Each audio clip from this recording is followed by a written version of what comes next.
আমার মনে পড়ে প্রতি সেকেন্ডে শাহাদাতের খবর আসছে। মিডিয়া আসতে আসতে আমাদের মহিলাদের শহীদের খবর চলে আসলো, বিভৎস ছবি সব আমাদের মোবাইল আসতে থাকলো।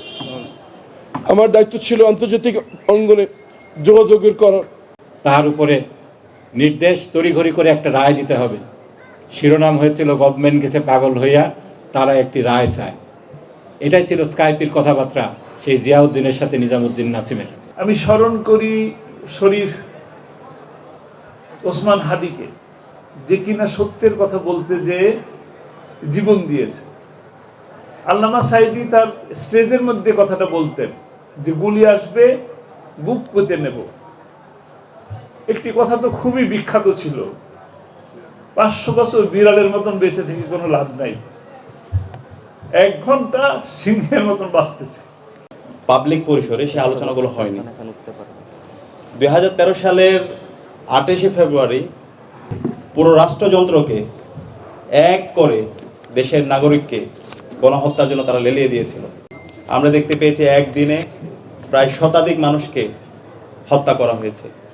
আপনারা হয়তো দেখে থাকবেন, কেউ কেউ হয়তো মনে করতে থাকবে এই জেনারেশনে যারা আছেন, সম্ভবত ফেসিবাদ মনে হয় 2024 সালে এসে হয়েছে বা 18-এর পরে এসে হয়েছে।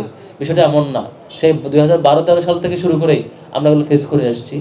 পুলিশ কি করে গুলি করে 2 শতাধিক মানুষকে হত্যা করেছে, কত বিভৎস চিত্র, এটা পত্রিকায় লেখা হয় নাই। পত্রিকার সম্পাদকীয় কিংবা পত্রিকার কলাম অথবা এই যে টকশোগুলোকে আপনি স্ক্রিনিং করবেন সেই সময়টাতে, তখন দেখবেন তখন লেখা হয়েছে যে জামাত শিবির আন্দোলন কত ভয়াবহ, তখন লেখা হয়েছে কিভাবে একটা মানুষ গুলির মুখে দাঁড়াচ্ছে, দাঁড়ানোটা কত ভয়াবহ, এটা লেখা হয়েছে। যিনি নিজেই একটা ইতিহাস, কাব্য, একটা গল্প, একটা সাহিত্য, একটা প্রেরণা, একটি আন্দোলন, তিনি অন্য কেউ নন, তিনি আল্লামা সাঈদী রাহিমাহুল্লাহ।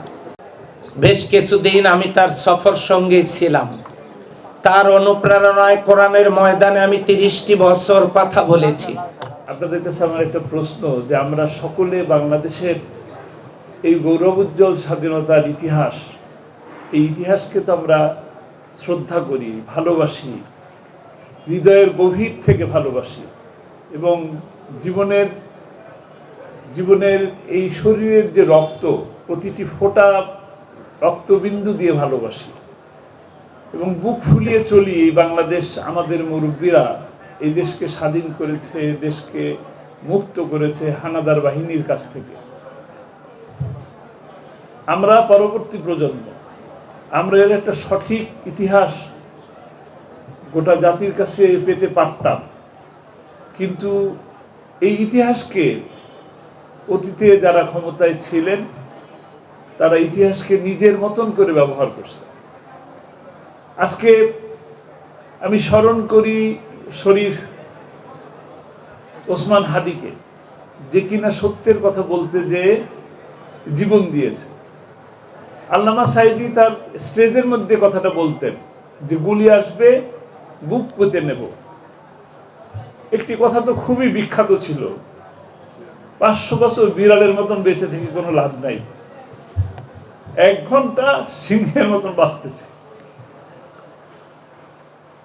কিন্তু আমার প্রশ্ন, তাকে মারার জন্য তো স্টেজে মারতে পারতেন, বাড়িতে এসে মেরে ফেলতে পারতেন।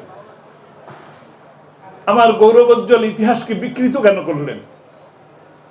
আমি আজকের নির্বাচিত মাননীয় প্রধানমন্ত্রী এবং আজকের জাতীয় সংসদের কাছে প্রশ্ন রাখবো, আবেদন রাখবো, দাবি রাখবো, স্বাধীনতার ঘোষক এটাকে নিয়েও যেভাবে বিকৃত করা হয়েছে, সরকারের পক্ষ থেকে তাকে যে উপাধি দেওয়া হয়েছে সেই উপাধি পর্যন্ত তারা ফ্যাসিস্টরা নিজের গদিকে সংরক্ষণ করার জন্য, কুক্ষিগত করার জন্য তাকে হেনস্থা বা এমন কোনো কথা, অপমানজনক কথা, এমন কোনো কথা বাদ রাখেন নাই যেটা শহীদ প্রেসিডেন্ট জিয়াউর রহমান সম্পর্কে বলেন নাই। আমি প্রতিশোধের কথা বলবো না, কিন্তু আগামী যে প্রজন্ম, আমরা যতটুকু দেখে আসছি, আর এখন যারা আছেন তারা তো কিছুই দেখেন নাই, তারা 24 দেখছেন। আমরা চাই বাংলাদেশের মানুষ এই ফেব্রুয়ারি মাসের 52কে জানুক, আবার মার্চের ৭১কে জানুক, সেই সাথে বাংলাদেশের মানুষ ২৪কেও সঠিকভাবে জানুক। আমি সেই জানানোর জন্য সরকারে যারা দায়িত্বে থাকবেন তাদের প্রতি আহ্বান জানাচ্ছি। সেই সাথে ২৮শে ফেব্রুয়ারি ২০১৩ সালে যে গণহত্যার শিকার হয়েছে মানুষেরা, সেই মানুষদের, সেই পরিবারদেরকে যথাযথ মর্যাদা দেওয়ার জন্য, তাদের দেখভাল করার জন্য আমি আহ্বান জানিয়ে আমার কথা শেষ করছি। ২৮শে ফেব্রুয়ারি চলে যায়, গ্রামের খেটে খাওয়া নিরীহ নারী পুরুষ যারা সেদিন এই অবিচার, এই অন্যায়ের প্রতিবাদে মাঠে নেমেছিল, বিনিময়ে গুলি খেয়ে তাদের জীবনটাকে বিলিয়ে দিয়েছিল, সেই নাম না জানা শহীদ, সেই নাম না জানা নারী পুরুষ, তাদের কথা আমরা ভুলে যাচ্ছি, তাদেরকে সেভাবে আমরা স্মরণ করছি না। সেই পরিবারগুলা কোথায় আছে, কিভাবে আছে, সেই খোঁজ খবর আমরা রাখতে পারছি না। এটা জাতি হিসাবে আমাদের ব্যর্থতা। শতাধিক মানুষ, শুধুমাত্র পুরুষ না, বরং এখানে মহিলাও ছিল অনেক। তাদের ভাগ্যে কি হয়েছে, তাদের পরিবারগুলা গত ১০-১২টি বছর কিভাবে সাফার করেছে, তার কোনো তদন্ত হলো না, তার কোনো বিচার হলো না। এটা আমাদের সামষ্টিক ব্যর্থতা বলে আমি মনে করি। এই যুদ্ধাপরাধ ট্রাইব্যুনাল যখন গঠিত হলো, তখন আমার ছোট ভাই আরমানের মতো আমারও ডুয়েল ক্যাপাসিটি ছিল। আইনজীবী হিসাবে আমাদের যে ডিফেন্স টিম ছিল, সেটার কেস ম্যানেজার হিসেবে দায়িত্ব পালন করেছি। একই সাথে ভুক্তভোগী পরিবারের সদস্য হিসাবে আমাদের যে ফার্স্ট হ্যান্ড এক্সপিরিয়েন্স হয়েছিল, অবিচারের যে এক্সপিরিয়েন্সটা হয়েছিল, সেটা যে প্রপার ডকুমেন্টেশনটা দরকার ছিল, সেটা আসলে এতদিনেও হয়নি। স্কাইপ কেলেঙ্কারির কথা আমার সিনিয়র বন্ধু বললেন। এর আগে যে ঘটনাটা, আরেকটি কেলেঙ্কারি হয়েছিল, সেফ হাউসে নিয়ে এই সাক্ষীদেরকে টিউটরিং করা হতো, যা আইনে রীতিমতো নিষিদ্ধ। এটার বিষয়ে যখন আমার দেশে রিপোর্ট আসলো, এটাকে আউটরাইট অস্বীকার করা হলো। পরে স্কাইপ কেলেঙ্কারির যে বিষয়টা আমরা দেখলাম, ২০১২ সালের ডিসেম্বর মাস, নিজামুল হক নাসিম, তার উপরে নির্দেশ তড়িঘড়ি করে একটা রায় দিতে হবে। শিরোনাম হয়েছিল গভর্নমেন্ট গেছে পাগল হইয়া, তারা একটি রায় চায়। এটাই ছিল স্কাইপের কথাবার্তা সেই জিয়াউদ্দিনের সাথে নিজামুদ্দিন নাসিমের। সেই সময় আমরা দেখলাম আদালত প্রাঙ্গণ থেকে সেই সাক্ষীকে কিভাবে তুলে নিয়ে যাওয়া হলো এবং তাকে পাওয়া গেল পরবর্তীতে ইন্ডিয়াতে। সবচেয়ে অবাক করা বিষয় ছিল, দেশি বিদেশি মিডিয়া যে নীরব ভূমিকা পালন করেছে, ক্ষেত্র বিশেষে ফ্যাসিবাদের দোসর হিসেবে কাজ করেছে, গোটা বিষয়টাকে যেভাবে ইগনোর করে গিয়েছে, উপেক্ষা করে গিয়েছে, সেটাই ছিল সবচেয়ে অবাক করা বিষয়। ইকোনমিস্টে যখন স্কাইপ কেলেঙ্কারির বিষয়টা প্রকাশ পেল, তার 2 দিন আগে আমার মনে আছে, নিজামুল হক নাসিম সে দম্ভ ভরে তাড়াতাড়ি কেসটাকে করতে হবে, রায় দিতে হবে, এজন্য রায়ের ডেট দিয়ে দিল।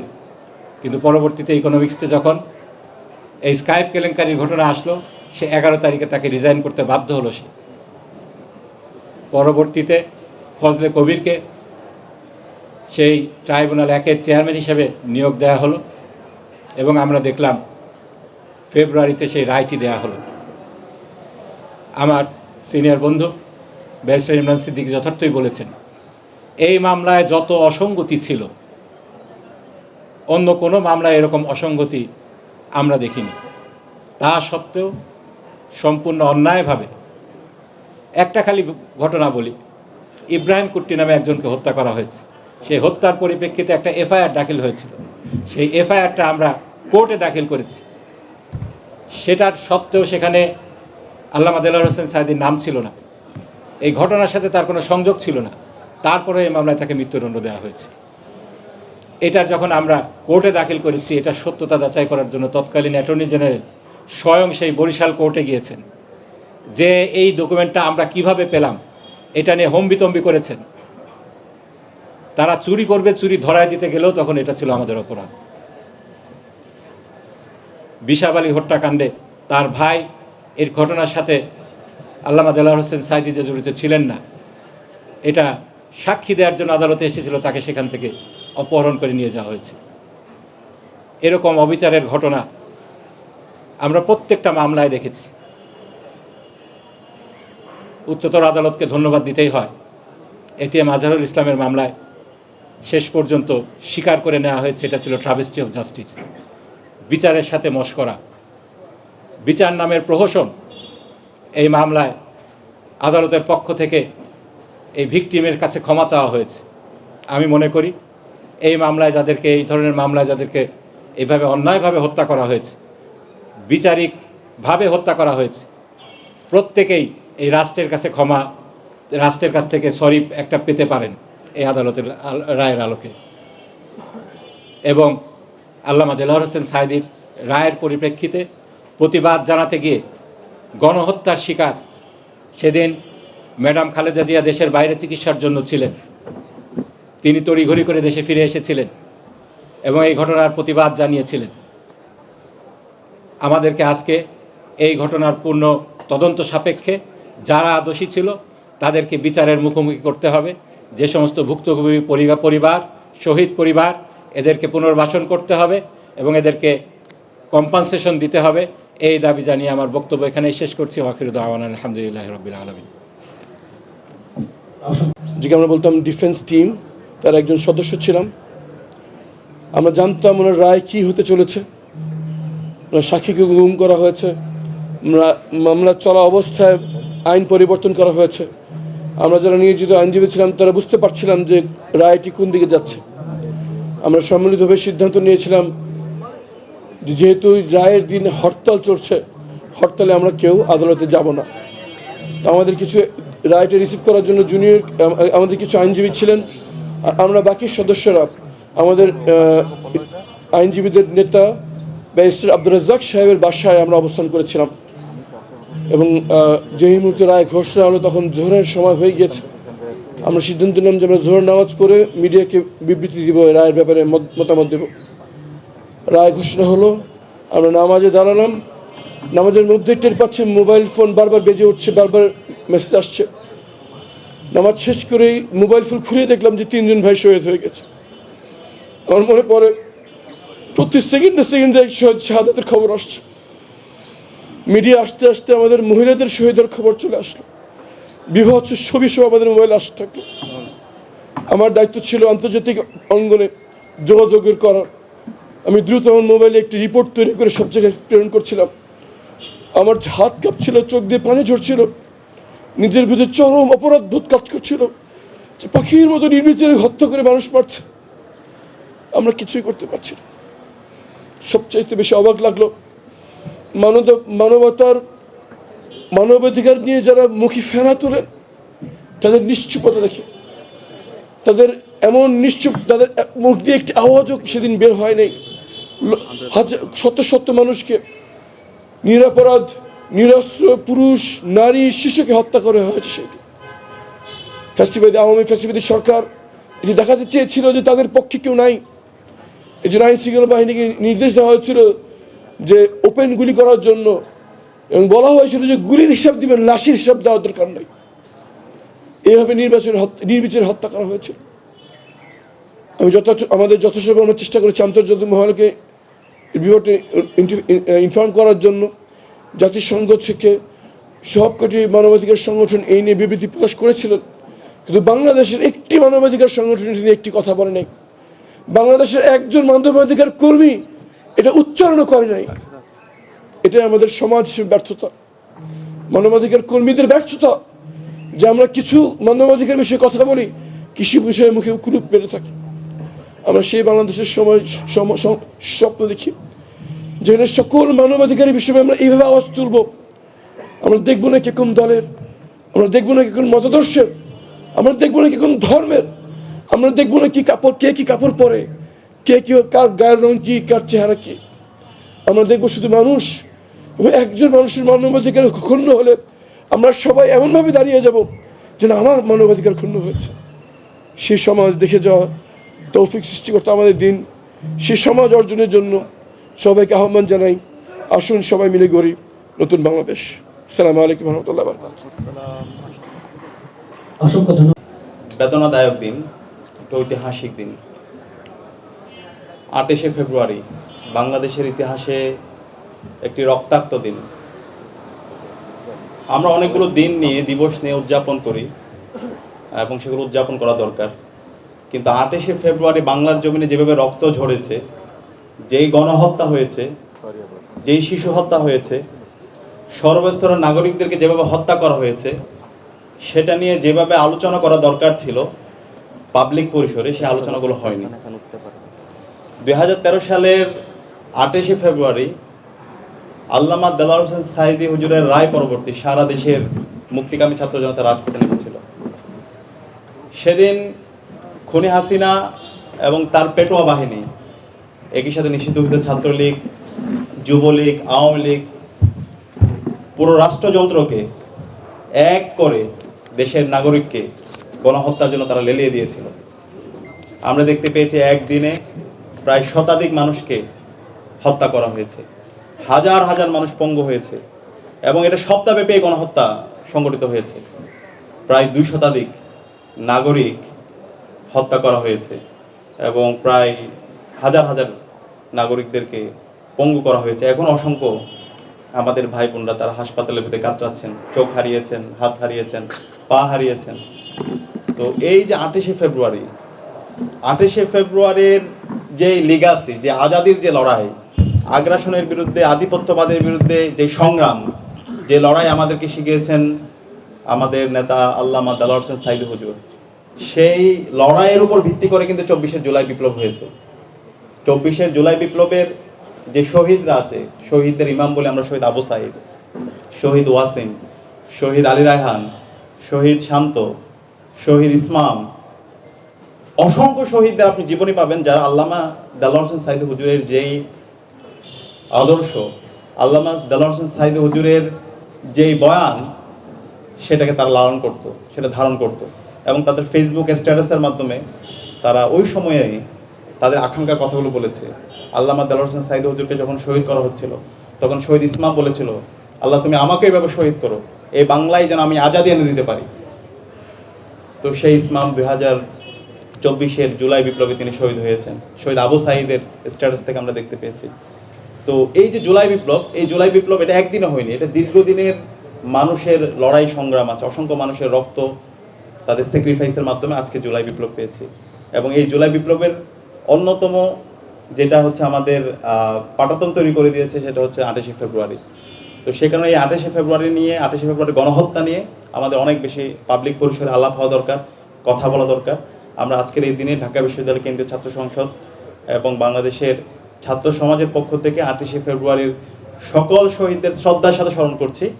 আমরা নতুন সরকারের কাছে আমাদের দাবি থাকবে, ছাত্র সমাজের পক্ষ থেকে দাবি থাকবে, 28শে ফেব্রুয়ারির সকল শহীদদেরকে যেন রাষ্ট্রীয় সম্মাননা দেওয়া হয়, তাদেরকে রাষ্ট্রীয় স্বীকৃতি দেওয়া হয়। একই সাথে এই সকল শহীদদের এবং আহতদের রাষ্ট্রের পক্ষ থেকে পুনর্বাসনের ব্যবস্থা করা হয়। এবং একই সাথে এই 28শে ফেব্রুয়ারি খুনি হাসিনা এবং তার দোসররা যারা গণহত্যা এবং শিশু হত্যা করেছে, 2000 আমাদের ভাই বোনকে শহীদ করেছে এবং হাজার হাজার আমাদের ভাই বোনদেরকে পঙ্গু করেছে, যারা এই খুনের সাথে, গণহত্যার সাথে জড়িত আছে, তাদেরকে যেন এই বাংলার জমিনে বিচার আওতায় নিয়ে আসা হয়। এটার জন্য যেন একটা কমিশন, স্বাধীন কমিশন গঠন করা হয়। গত 16 বছরে, গত 13-14 বছরে সেটা হয়নি। আমাদের প্রত্যাশা থাকবে নতুন সরকার এই কাজটি করব। এবং একই সাথে ওই সময়ে যারা জাতীয় নেতৃবৃন্দ ছিল, জাতীয় নেতৃবৃন্দদের বিরুদ্ধে বিভিন্নভাবে তাদের বিরুদ্ধে অপবাদ দিয়ে বিচারের নামে অবিচার করা হয়েছে, যেটা আমরা এটিএম আজাহার ভাইয়ের রায় পরবর্তী বিচার বিভাগ থেকে, কোর্ট থেকে যেটি বলা হয়েছে, এটা বিচারের নামে অবিচার হয়েছে, একজনের বিচার অন্যজনের উপর দায় দিয়ে দেওয়া হয়েছে। সুতরাং এই আন্তর্জাতিক অপরাধ ট্রাইব্যুনালের বিগত সময়ে যে রায়গুলো হয়েছে, সেই রায়গুলো আবার রিভিউ হওয়া দরকার এবং আমাদের আল্লামা দেলোয়ার হোসেন সাইদ হুজুরকে সর্বশেষ মেডিকেল কিলিংয়ের মাধ্যমে ওনাকে শহীদ করা হয়েছে, হত্যা করা হয়েছে। এই হত্যাকাণ্ডের সাথে যারা জড়িত ছিল তাদেরকে যেন এই স্বাধীন বাংলাদেশে বিচারের আওতায় নিয়ে আসা হয়, এটা আমাদের ছাত্র সমাজের দাবি, এটা আমাদের সবার গণদাবি। আমরা আশা করব অন্তর্বর্তী নতুন যে সরকার এসেছে সেই সরকার এই গণহত্যার বিচার এবং শহীদদের স্বীকৃতি, আহত এবং শহীদ পরিবারের পুনর্বাসন এবং একটি স্বাধীন কমিশন গঠন করার মাধ্যমে এই বিচার প্রক্রিয়া সুস্থভাবে বাস্তবায়ন করার জন্য তারা কাজ করবে।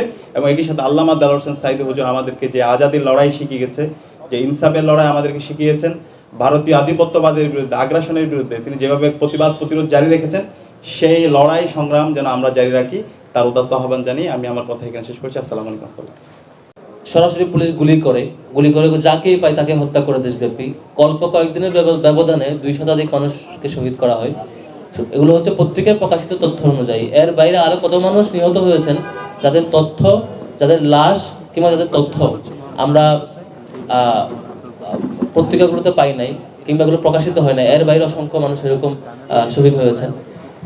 সে সময়টাতে আন্দোলনকে কন্ট্রোল করার জন্য তারা সারা দেশে ওইসব স্পটে ইন্টারনেট বন্ধ করে দেয়, যেটা আপনারা জুলাই দেখেছেন। ইন্টারনেট বন্ধ করে দিয়ে সকল কমিউনিকেশন অফ রেখে মানুষকে তারা হত্যা করে এবং সে তথ্যগুলো যাতে সংবাদ মাধ্যমে না আসে তার জন্য যা যা ব্যবস্থা করতে হয় তার সবকটা ব্যবস্থা তারা করেছিল।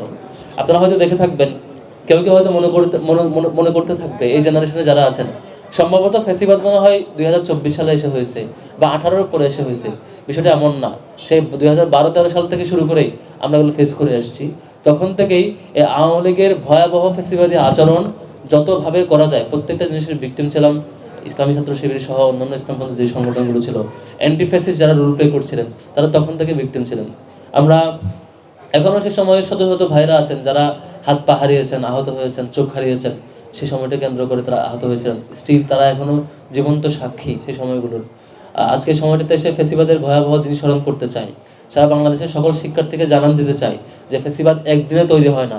যেসব আচরণের মধ্য দিয়ে একটা দল ফ্যাসিবাদ হয়ে ওঠে, সেসব আচরণ যখন শুরুতেই প্রকাশ পায় তখনই যদি সকল ক্যাটাগরির মানুষ এসে সেটাকে ঠেকাইতে না পারি তখন সে সবার উপর চেপে বসে। আমরা সে সময়টা দেখি যে 2011 এরপর 12 পেরিয়ে 13 পর্যন্ত আওয়ামী লীগ, ইসলামী ছাত্র শিবির কিংবা অন্যান্য ইসলামী সংগঠনগুলোর উপরে যেভাবে ফ্যাসিবাদী আচরণ তখন দেখিয়েছিল, তখন হয়তো কেউ মনে করেছিল এটা তো আমাদের উপর আক্রমণ না। তখন কেউ মনে করেছিল এটা হয়তো ইসলামী ছাত্র শিবিরের উপর আক্রমণ কিংবা জামাত নেতার উপর আক্রমণ কিংবা বিশেষ গোষ্ঠীর উপর আক্রমণ।